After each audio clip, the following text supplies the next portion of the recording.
Investors and friends, the bull market that began in March of 2020 came dangerously close to an end.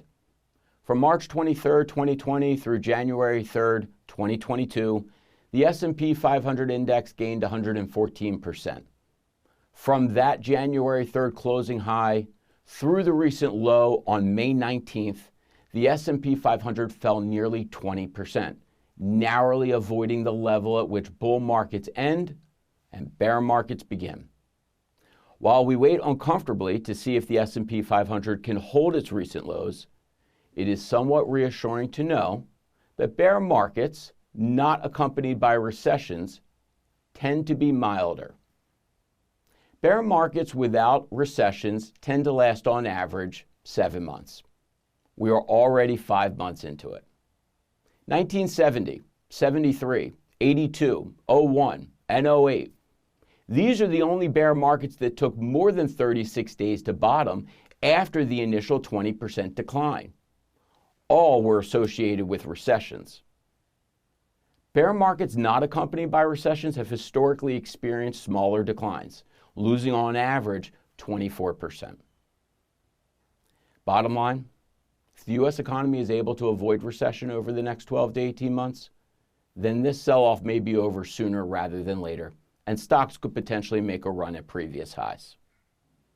That does not take away from the increasingly challenging environment consumers and businesses are facing, as sky-high inflation shows few signs of relenting. Recession risk is rising, increasing the chances of a larger decline. The average recessionary bear market decline is 34.8%. The Federal Reserve has taken away the punch bowl, giving markets a hangover. The cure is lower inflation, but that will take time. Those who believe this environment is like the 1970s, early 2000s, or 08-09 may want to consider more defensive positioning of portfolios. Those are the types of environments where some companies don't survive. But if the economy stabilizes and the Fed fights to tame inflation, which Fed Chair Powell aspires to achieve, leading to the so-called soft landing, then the best path forward may be to ride this out. Market timing is hard. The sharpest rallies tend to come during bear markets and are very costly to miss for long-term investors. Investors are anxious right now, and understandably so. Legendary investor Warren Buffett tells us that situations like this are an opportunity to be greedy, not fearful. Sir John Templeton, another legendary investor, tells us bull markets are born on pessimism.